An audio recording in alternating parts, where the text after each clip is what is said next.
Italian cream cake from scratch that I made in one evening, and there's only one sad thing about it. My cake layers were all even, so I didn't get to trim any off to try it ahead of time. Let me show you how I did it. Well, tonight I am making an Italian cream cake for one of my dearest friends, and this is straight out of my Farmstead Sweets, which is finally available in print. So if you want the printed copy instead of just listening to me explain the directions, it is available on my website, terrycooper.store. So I'm going to walk you through how to make this. It is truly a family favorite. So I have 1 stick of softened butter in my mixing bowl, and I'm adding a 1/2 cup of shortening, and I'm going to cream these together. And to that, I'm going to gradually add 2 cups of granulated sugar.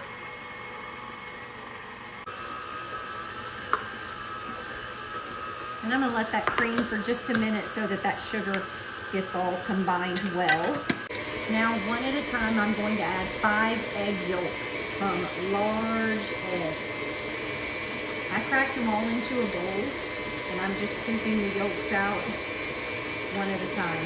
I'm going to add them in one at a time and let each one incorporate. Egg yolk number 5 broke, so I'm going to have to be sneaky with that one. Try to get it all in there. I got the majority of it in there. You get the idea, and it's going to be fine. I know I say that all the time when I mess something up, but truly, it's going to be fine. Don't panic. It's okay. Okay, I'm going to add about a tablespoon of vanilla bean paste. I get asked all the time, where do you get that big bottle? It's on my TikTok showcase, so I've got it right there for you if you want to grab it. Can you use vanilla extract instead of vanilla bean paste? You absolutely can. I just love the flavor of vanilla bean paste. It's a little stronger. Next, we're going to incorporate our dry ingredient. So in my bowl, I have 2 cups of all-purpose flour. I'm going to add in a teaspoon of baking soda. You notice I had to look to see which one I grabbed to make sure I grabbed the right one. And then I need 1 cup of buttermilk. So I'm going to add about 1/3 of the flour and baking soda mixture. Mix that in. Then I'm going to add 1/2 of the buttermilk, another 1/3 of the flour, the rest of the buttermilk, and the last of the flour. So I'm going to alternate each one, but I'm going to begin and end with the dry ingredients.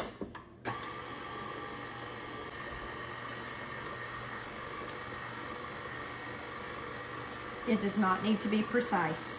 No worries there. Just get it in there. Okay, some more of the flour mixture.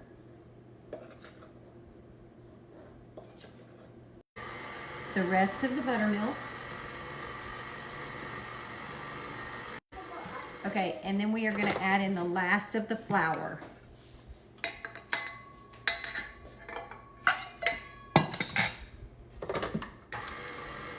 And we're going to let that mix real good. Okay, that's all mixed, so I'm going to add in 1 cup of just flaked coconut. Okay, so now remember those egg whites that we saved? We're going to whip those in my mixer until stiff peaks form. So I'm going to do that next. Okay, I have stiff peaks, so I am just going to fold this into my cake batter. And then I like to do this as a 3-layer cake. So I'm going to use 3 9-inch cake pans.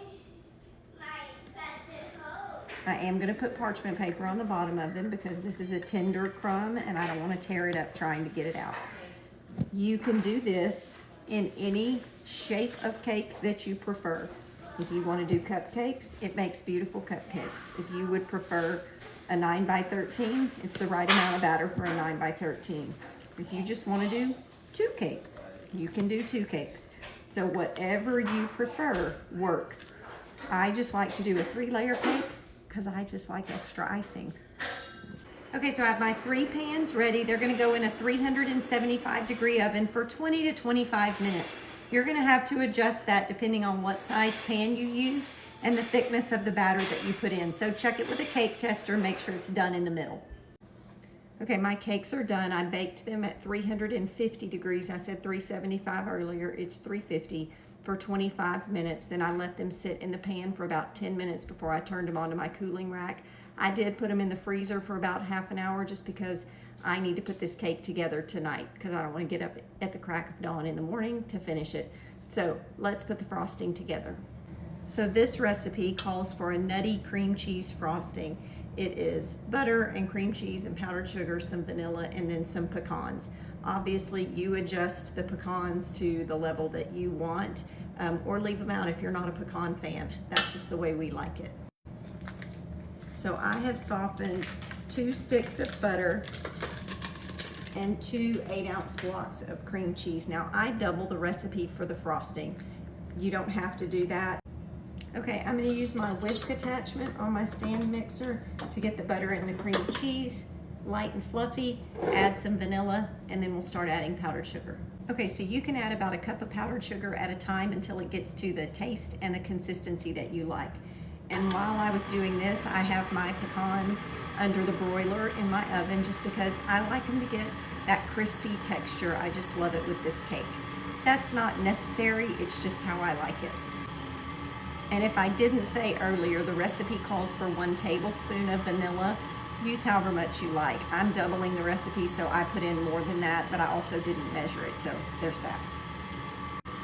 So if you're one who likes to follow a recipe instead of just winging it like I'm doing, the ratios for this recipe are a half cup of butter or 1 stick, an 8-ounce block of cream cheese, a cup of chopped pecans, a tablespoon of vanilla, and it calls for a pound of powdered sugar. It's a very old recipe. That's what it used to be sold as in a box. I don't even know if you can buy it in a box anymore, but my store sells the bags, which are 2 pounds, so half a bag, or 1 pound of powdered sugar. I don't store mine in the bag anymore. I don't know how much that is. I just put enough in here until it gets to the consistency that I want it to be. And I'll show you what that looks like when I get finished putting it together. Okay, so here's my frosting. I like it thick enough that it holds its shape, but I don't want it so thick that it's like that royal icing. I only know how to describe it as like the frosting is almost like crispy when you bite into it. I don't want that with a cake. I do like that on a cookie, but not on a cake. So that's the thickness that I'm going for. I'm gonna do my 3-layer cake and then I'll show you the finished product. It's gonna be a beauty. Okay, final step, that's your decision. You could chop these pecans, put it in the frosting, mix it together, and frost it like that. I'm not, because I'm taking this somewhere and I don't know if the people who eat it are going to love pecans or not, so I want it to be easy for them to remove it if they don't.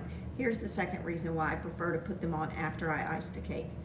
Icing that has nuts in it is really hard to spread evenly without making a mess. So I just think it's simpler to just toast the pecans, let them cool while I'm making the frosting and frosting the cake, and then put them on afterward. And there is our finished product. Now, I hope you give this one a try. It is our family favorite. It gets requested all the time, and I can't wait to dive into it at work tomorrow. Have a great evening.